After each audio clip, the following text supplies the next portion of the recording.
నా నోరు యెహోవాను స్తోత్రము చేయును, శరీరులందరూ ఆయన పరిశుద్ధ నామమును నిత్యము సన్నుతించును. శరీరులందరూ ఏమన్నాడు? శరీరులు అందరూ, ఈ లోకంలో ఉన్న మానవులందరూ దేవుణ్ణి స్తుతించాలి. 156లో మనం చూస్తే ఊపిరి ఉన్న ప్రతీది దేవుని స్తుతించాలి. తర్వాత కీర్తనలో 79:13లో చూస్తే దేవుని ప్రజలు ఆయనను కీర్తించాలి. 140:13 నీతిమంతులు దేవుణ్ణి స్తుతించాలి. కీర్తనలు 145:10లో మనం చూస్తే పరిశుద్ధులు దేవుణ్ణి కీర్తించాలి. కీర్తన 107:1-2 మనం చూస్తే విమోచింపబడినటువంటి వారు, విడుదల నొందిన వారు, కనికరం నొందిన వారు, రక్షణ నొందిన వారు, పాప క్షమాపణను నొందిన వారు దేవుణ్ణి స్తుతించుట, కీర్తించుట మంచిది. కీర్తనలు 22:23లో మనం చూస్తే ప్రభువులో భయభక్తులు గలవారు, దేవుని యందు భయము భక్తి విశ్వాసము కలిగిన వారు దేవుని స్తుతించుట మంచిది, దేవుని ఆరాధించుట మంచిది, దేవుని గణపరచుట మంచిది.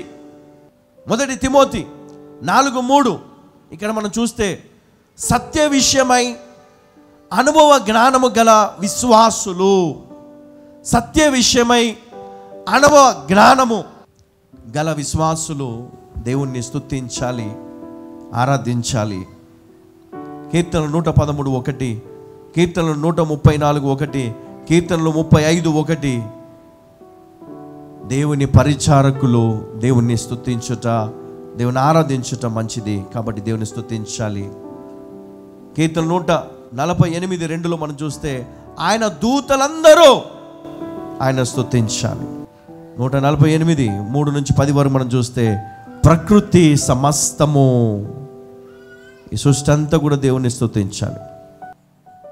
ఎప్పుడు ప్రభువును స్తుతించాలి. కీర్తనలు 113:3 సూర్యోదయము మొదలుకొని సూర్యాస్తమం, ఎప్పుడైతే ఉదయం నుండి రాత్రి వరకు అంటే చీకటి అయ్యేంత వరకు యెహోవా నామమును స్తుతి నొందదగినది అని రాయబడి ఉంది. కాబట్టి ఉదయము నుండి రాత్రి నువ్వు పడుకునేంత వరకు దేవుణ్ణి స్తుతించుట మంచిది, ఆయనను ఆరాధించుట మంచిది.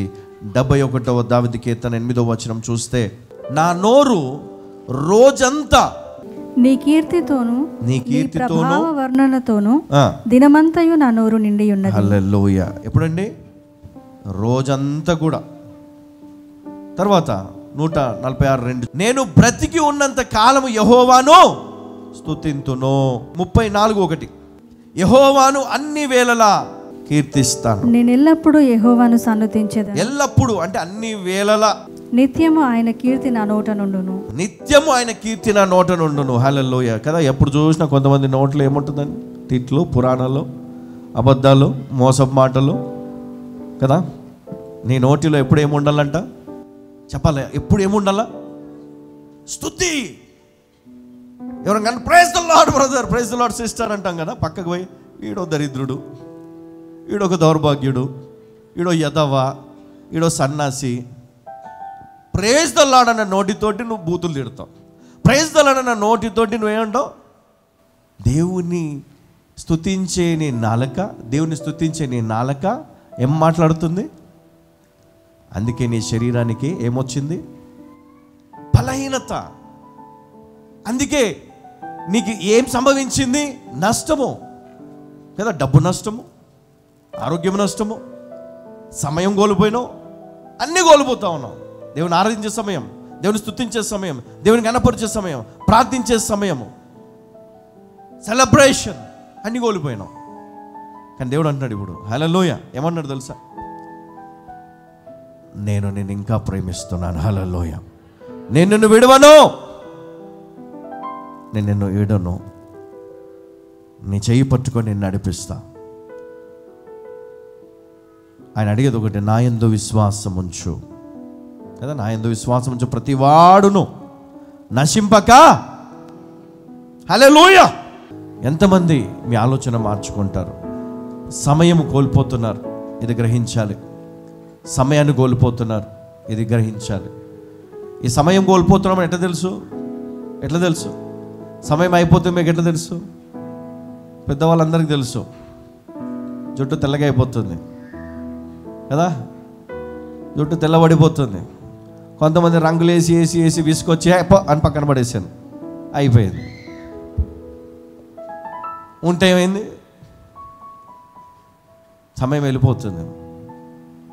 వెళ్ళిపోతుంది. మీకు తెలియకుండా మీ వయసు పెరిగిపోతుంది.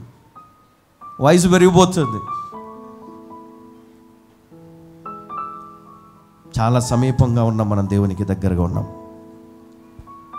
దేవుని రాకడికి దగ్గరగా ఉన్నాం, అన్నిటికీ మనం దగ్గరగా ఉన్నాం. కాబట్టి సమయాన్ని పోనివ్వక దేవునికి ఇచ్చే విలువను దేవునికి ఇస్తే, దేవుని సమయాన్ని దేవునికి ఇచ్చి దేవుని ఘనపరిస్తే దేవుడు నీ స్థితిలో నుండి పైకెత్తుతాడు. హల్లెలూయా. నీ దరిద్రము నుండి దేవుడు నిన్ను పైకెత్తి దేవుడు నిన్ను ఘనపరుస్తాడు, దేవుడు నిన్ను ఆశీర్వదిస్తాడు. హల్లెలూయా. దేవుడు మనతో ఉన్నప్పుడు, మనం దేవునితో నడిచినప్పుడు మన లైఫ్ పైన ఒక గ్రిప్ అనేది మనకు ఉంటుంది. ఇప్పుడు నీ పరిస్థితి ఏంటో తెలుసా? నీ లైఫ్ పైన నువ్వు అనుకున్నావు, నేను చదువుకున్నాను కదా, పెళ్లి చేసుకున్నాను కదా, భార్య ఉంది కదా, పిల్లలు ఉన్నారు కదా, ఇంకేంటి నా లైఫ్ పైన నా గ్రిప్ చాలా ఉందనుకుంటే ఇంక అది వేస్ట్. ఏం కావాలి నీకు? నీ లైఫ్ని ఒక చక్కటి మార్గం నడిపించే ఒక వ్యక్తి కావాలా. ఆయనే దేవుడు. హల్లెలూయా. ఆయనే దేవుడు. అప్పుడు నువ్వు ఎన్ని ఆటలు ఆడినా అన్నిటిలో పాస్ అవుతావు. ఎందుకు? నడిపిస్తున్న వారు పక్కనే ఉంటారు కాబట్టి.